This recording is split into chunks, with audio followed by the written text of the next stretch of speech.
Hi அனைவருக்கும் வணக்கம். காடை பிரியாணி இப்போ வந்து ரெடி ஆயிடுச்சு. தம் போட்டுருக்குறோம், எடுக்கலாம்.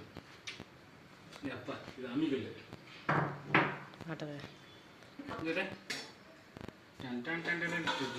காடை பிரியாணி கிட்ட கட்டு அது பருது. அடுத்து வந்து பார்த்தீங்கன்னா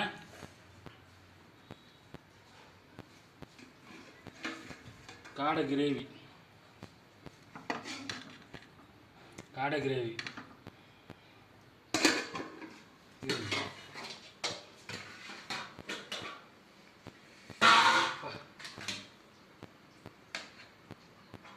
நீங்கள் என்ன சார், நீங்கள் வந்து சண்டே ஸ்பெஷல்.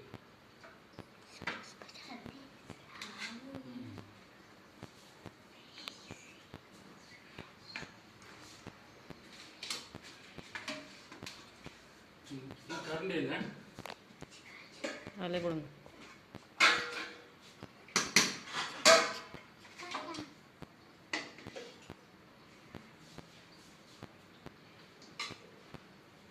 நீங்கள் என்ன சாப்பிட்டீங்கன்னு சொல்லிட்டு கம்மாங்க சொல்லுங்கள். லெக் பீஸ், காடை லெக் பீஸு, பிரியாணி, வீட்டுக்கு ஆனியன் கிரேவி இருக்குது. உங்களுக்கு காடை பிரியாணி பிடிக்குன்னா கம்மாங்க சொல்லுங்கள். தேங்க்யூ, பாய்.